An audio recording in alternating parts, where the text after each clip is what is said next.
The explosive growth in Ghana has led to a significant housing problem. As a result, developers are fastly moving to provide new housing options to Ghanaian residents as well as individuals from the African diaspora who are trying to find a second home or move back to Ghana. We had an opportunity to visit this new city. It is called Apollonia City. That is expansive, that is massive, and that provides a perspective of suburban life in Ghana. Hey, how you doing? Hi, sir. Not too bad. How are you? Oh, good. Rolling Mark. Bright. Owusu Kamofa. Okay. All right, then. Ghana, Akwaba. I'm sure you've been hearing that a lot. I've been my second time here. All right. Okay. All right. So we're to Apollonia? Apollonia. Yeah. Let's go. One of our homes. This is a typical 3-bedroom unit. 3-bedroom? 3-bedroom. Okay. Yeah. All right. Detached. It's your living room. We've sort of designed it to be quite functional. We're targeting either young family, 2-3 kids maximum, or for older folk that are looking to retire. Because there's a lot of, I'm sure you've experienced the traffic, right, hustle and bustle in town, right? The few people that, if you want to move away from that, enjoy peace and quiet, nice atmosphere, nice environment, this is sort of product for you. So it's, cool. It's all in suite. This is a 1-bedroom. Yeah. So you got a lot of outlets in the room. Exactly. Yeah. That's the Vistas washroom. It's your kitchen. Storage space. That opens, I think it's locked. Let me see.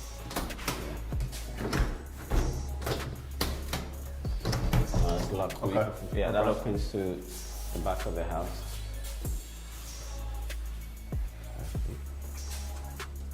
Yeah, and this is like a master bedroom. Yeah, so that would have opened to the back of the house. Where, so it's 3-bedroom, yeah. 3-bath. Yeah. Okay. 3-bedroom, 3 baths. Yeah. Gotcha. Yeah. By design, not to have much yard. The backyard? Right. It's a little bit of backyard. Okay. Yeah, but not massive. If you want a much bigger backyard, so those are the ones that we've started there, which are not complete. That's the 150K. That's much bigger. It's got a bigger backyard and a bigger plot. Okay. This is on 325 square meters. This is 325? 25 square meters. Okay. Yeah. A little backyard, but not massive. Yeah. But you can still do a small barbecue over there. This is an after park 3 cars. Mm-hmm. Yeah.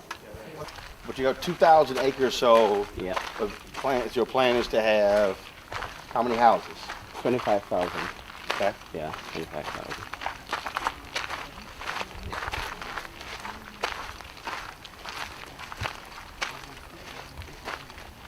You say economically you're targeting, so these homes here start at what? These homes here start at... So are these essentially the starter homes in this area? No, we'll see the starter homes in this area. Okay. The starter homes start from about 50. Okay. About 50K. So you're going from 50K US, yep, all the way to what? Currently all the way to 175, but by the time we're done, all the way to about $1 million. We have plans in the latter phases to do like a golf development. Okay. Much higher end development. Yeah. Okay. But in terms of phasing, we felt that the current today the demand in the market was there from starter homes to sort of the middle class. Okay. Now once you populate it, the other guys in the sort of the high end will then start to come in. Okay. Because we need to put in a few things. Next year we'll put in a clubhouse. Uh-huh. A clubhouse. We'll put in a retail center here, as you can see.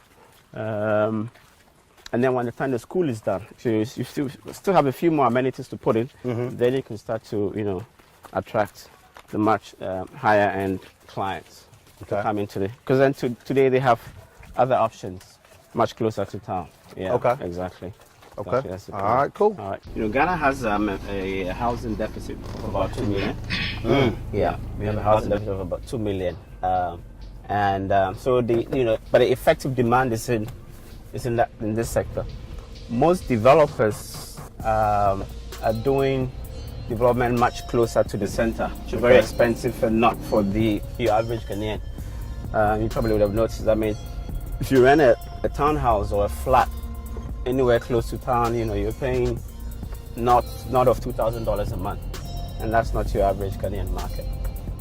So we are catering 2,000 US. US. Wow. Yeah, it's really Wow. close. I mean, nice. So we are catering to. This is where the market really is, and because here we've got a few guys who actually, most of the diaspora guys bought it and they've rented it out. This is renting at $300, $400. Their product for $300, $400. So this is another development. These are more of, as I said, story building townhomes. Okay. Yep. Story building townhomes. These are 4 bedrooms for buy other ones, this type of product. So this is the 175K. This is 175K? 175K, yeah. Between 150 and 75, depending on the spec. Yeah.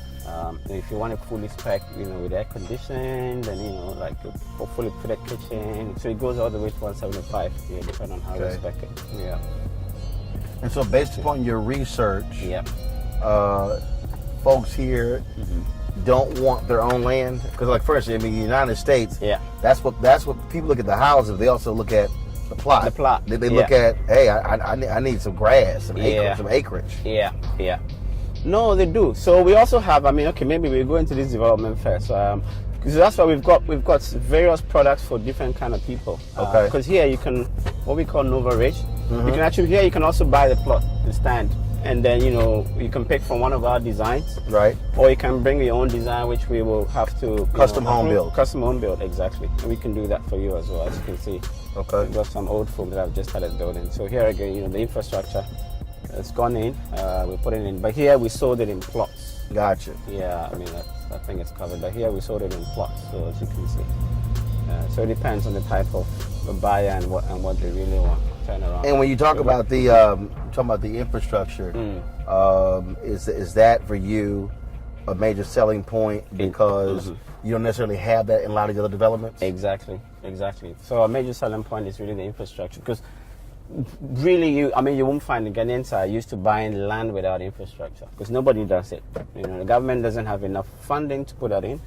I want to show you, one of the things, so I'm digressing a little bit, I thought it was important. Like with GPS, all the trees, we're very particular about the environment. So this, I had a big fight with the engineers to keep it. It's in the middle of the road, but as you can see, we've done a sort of a roundabout around it to really keep that tree. Yeah, okay. with GPS, all the trees, yeah.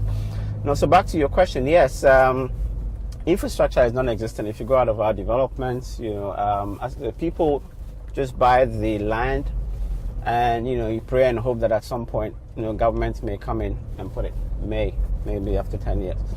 What also tends to happen is that people sink their own boreholes to get water. Sometimes you have to buy your own poles, electricity poles to get power to your side. No, it's that bad. It's ridiculous. So all you get is land. Whereas here, everything has already been put in. All right, so just come in and build. And more important, one of our biggest selling point is also the what we call the management, the urban management. Because again, today, if you buy land or house in most places, there's nothing stopping a church, somebody from putting in a church right next to you. Yeah, so basically, what you don't. It's a zoning issue. It's zoning so issue. With zoning, you restricted with what can you place. Exactly. So okay, so because you're master planning it, and you're controlling where anything is built. Exactly. And that has its own, so many other, antecedent benefits in terms of property values. From where you're coming from, very well that the zoning, it helps to drive property values up if everybody is in the right thing. How financially? How large is this development? What's the financial commitment? 250 million. 250 million. 250 million. Yeah. Got it. And it's and that's just the infrastructure actually. Just infrastructure. Just infrastructure. Yeah. Wow. Just infrastructure. If I was adding, because we treat these as sub projects within the development itself. We also add it all up.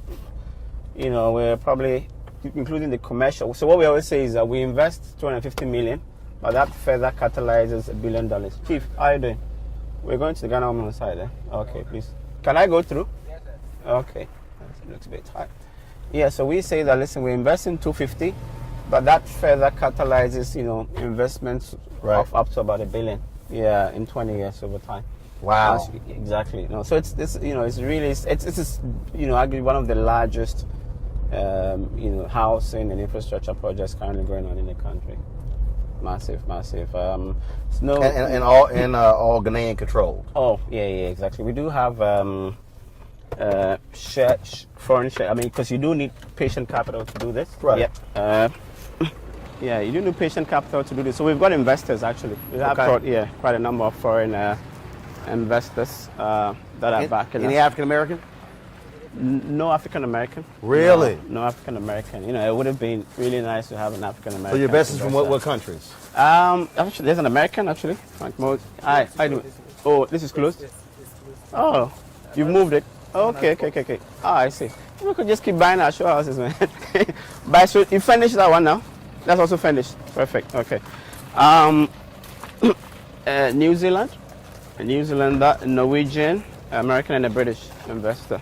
And are you hopeful that African Americans will see the potential, definitely, and invest in the country, and also be able to benefit financially? Definitely. Yeah, there's a massive upside.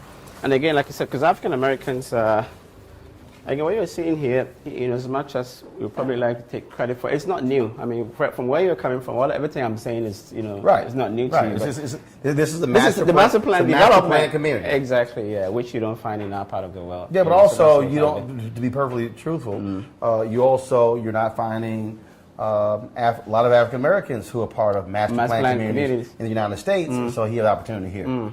Okay. Why is that? Why is that the case? What do you think? It's a matter of being frozen out, lack of access to capital, things along those lines. Right. Yep. Yeah.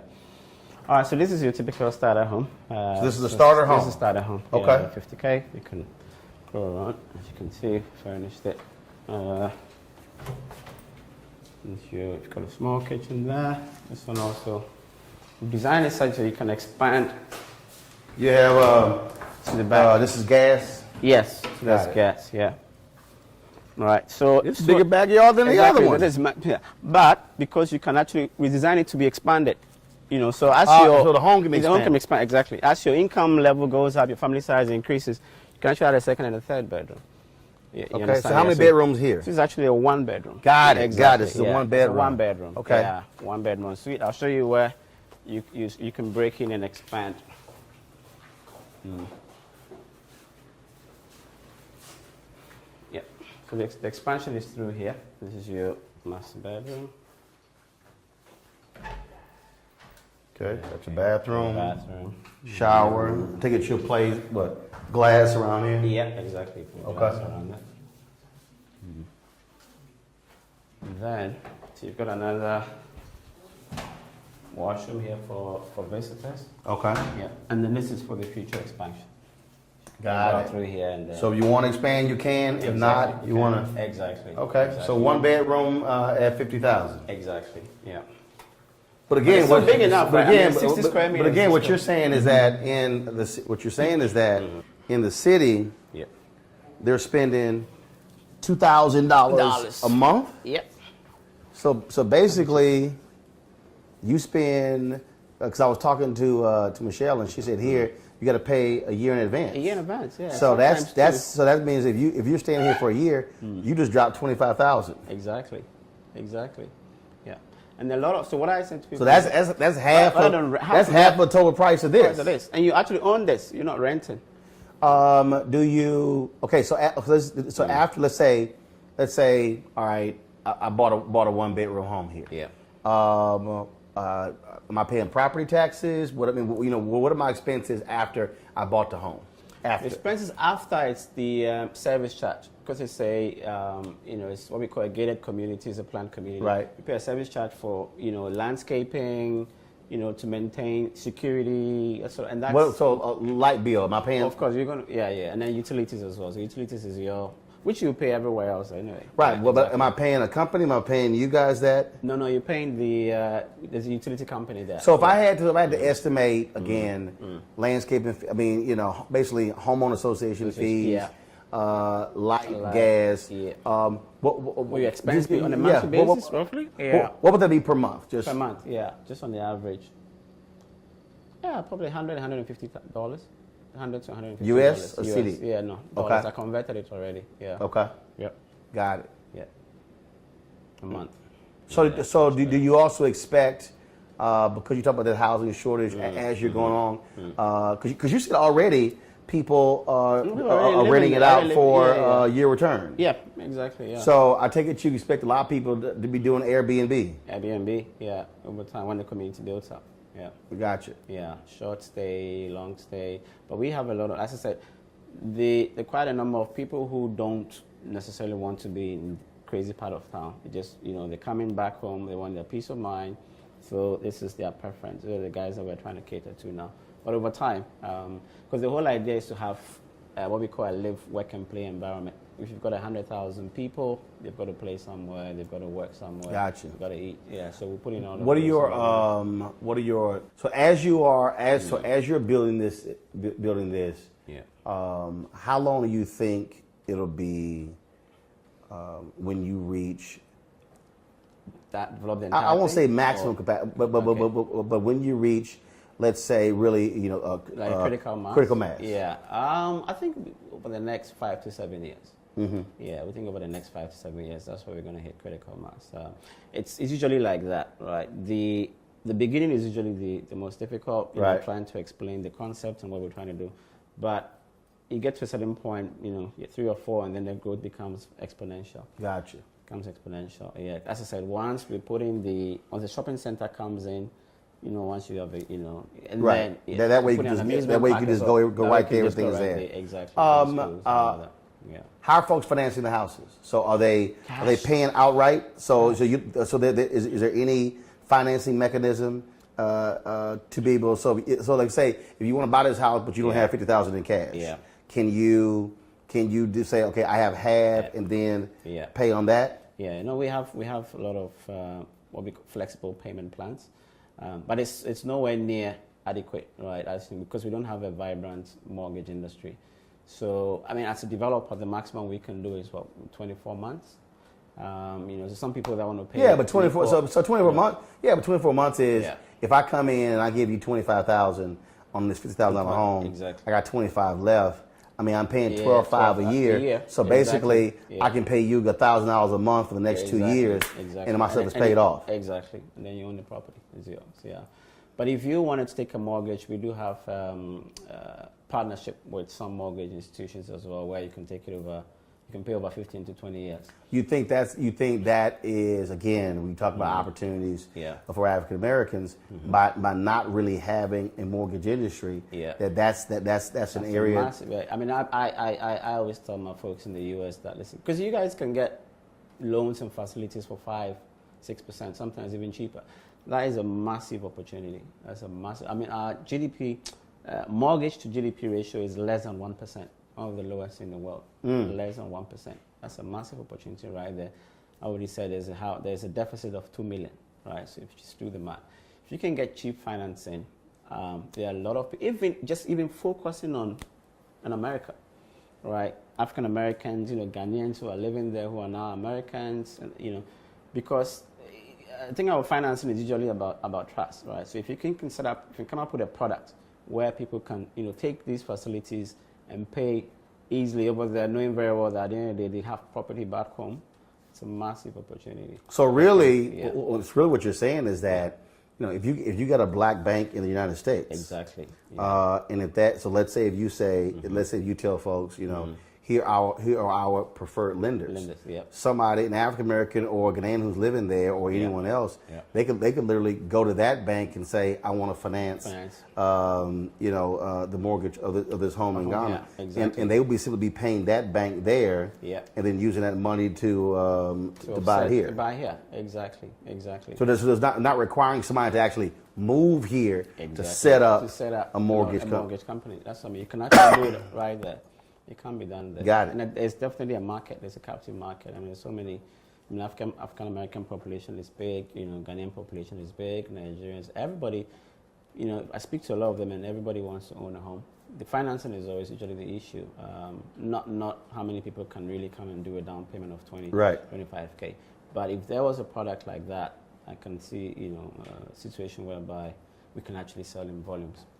Yeah. Especially when you're talking about here. I mean, if you take a young person who moves over here or whatever, look, they don't have a family. Exactly. I mean, at the end of the day, I mean, look, when you talk about a one bedroom, an apartment is going to cost you a crazy amount of money. Exactly. And having infrastructure and all those things along those lines. So you're right. Once the amenities come in, so it's a no-brainer. Okay. Yeah. All right. Because we also benefit from, if you come at what I say, it's coming at this time as well, you benefit from, you know, the capital appreciation. Because these properties are worth 50K, but in another 5 years, it's probably going to be worth, what, double? Yeah, the value is going to double. So, by the time so you buy this, you buy this, all of a sudden you absolutely sell it, and you're selling it, you know, at 100% profit, and then maybe getting the second one. Yeah. No, there are a lot of opportunities here, particularly in real estate. So on the 2,100 acres, it goes 25,000 units. Yeah. Okay. Exactly. Yeah. All right. Keep going with the tour. The master plan was actually done by an American company called Skidmore, Owen and Merrill, one of the largest master planning firms in the world. So, which is why 30% of the entire development is dedicated towards greenery. Okay. That's another thing that you don't see. I say Accra is becoming a bit of a concrete jungle. You know, developing everywhere else, but that's the beauty of having a master plan, proper master plan. Yeah. Now, when did you start this project? When did you start? When did you conceive it and begin to develop it? Somewhere in 2013. Yeah. That's when it actually started, and it took a while to basically assemble, and the acquisition, this type of large piece of land takes a while. Do all the due diligence, get it registered, get the legal title for the land, and then started putting in, before we started getting all the approvals, planning approvals. That obviously also takes quite a bit of time. So the execution itself just over 24 months, but the conception, and the planning, somewhere from 2013. I hope there's somebody here, but I wanted to show you one of the first investments that we did. So this is a cell tower. We just put it in to improve the cell phone communication in the area. We're very particular about aesthetics, so Wow. Okay. So basically, you decorated your cell tower. Exactly. Decorated it so it looks like a tree from afar. Cool. But yeah, it's really a cell tower. So we bring, again, as I was saying, 24 months ago, there was nothing here. If you just visualize, it was just push. There was no infrastructure. So we bring in the power from 18 kilometers. On our way out, I'll show you on all of those massive high tension towers, 18 kilometers. And it comes all the way into the substation here, which we step down and then reticulate into the community. So we can go in and have a look.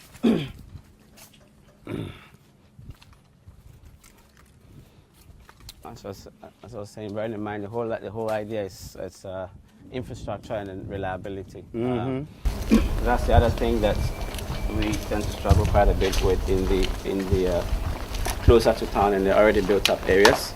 Again, because of the lack of planning, areas that were originally designed for residential are now becoming commercial, and that puts a lot of strain on the existing infrastructure, and so that is what causes a lot of power outages, and whatever. But here, because we've master planned and engineered every square meter of land, every square meter of use, we know the exact right amount of power to put in. So this is designed it for a 60 megawatt substation. We put in the first 20. To serve the community, and as demand increases, we're going to put in another 20 and another 20, and then we'll build another 60. So overall, we've designed the city to have 120 megawatts of power. Right. So that's what's being brought in. Yeah. But you're also building that solar farm. Exactly. We're also building a solar farm, which will feed into this one. Okay. Gotcha. Yeah, gotcha. Exactly. Rather than we're trying to prevent houses from having solar Right. So you bring so that solar farm will also reduce. So basically, that's going to really help folks with the bills. Exactly. Okay. We've blended it. I mean, we did particularly most of the guys, the industry guys, are very excited because when we blended it, it basically reduced the tariff by almost 40%, particularly during the day. The thing about solar is when you put in the batteries, it becomes more expensive. But during the day, particularly for users whose peak demand is in the afternoon, it's really going to reduce their bills by about 40%. Okay. Yeah. Let me see. This is it's a very modern design. Yeah. For most substations, you see a lot of the switch gears outside. These ones, we brought it inside. It's all right. All right. Yeah. And as you can see, we've got mobile 1, mobile 2. So we put in 2 lines.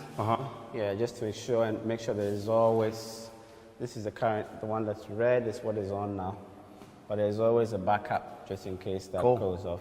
Just switches automatically. And again, our selling point is to provide reliable power, reliable water, good infrastructure.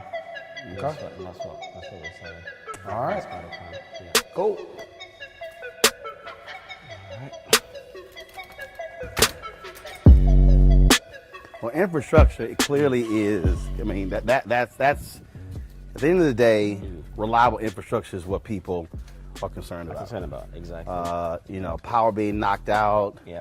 I mean, look, I can tell you in the United States, my wife hates septic tanks. Yeah. So there, where we live in Northern Virginia with a septic tank, that thing would go off in the middle of the night, we'd turn the switch off, and it drove her crazy. And so her deal is like, look, I mean, it was a 10,000 square foot house on 4.5 acres. It was further out, but she was like, hey, I want that stuff on the ground. I'm not trying to worry about whether the tank is full. Exactly. Now I got to get cleaned out, stuff like that. Exactly.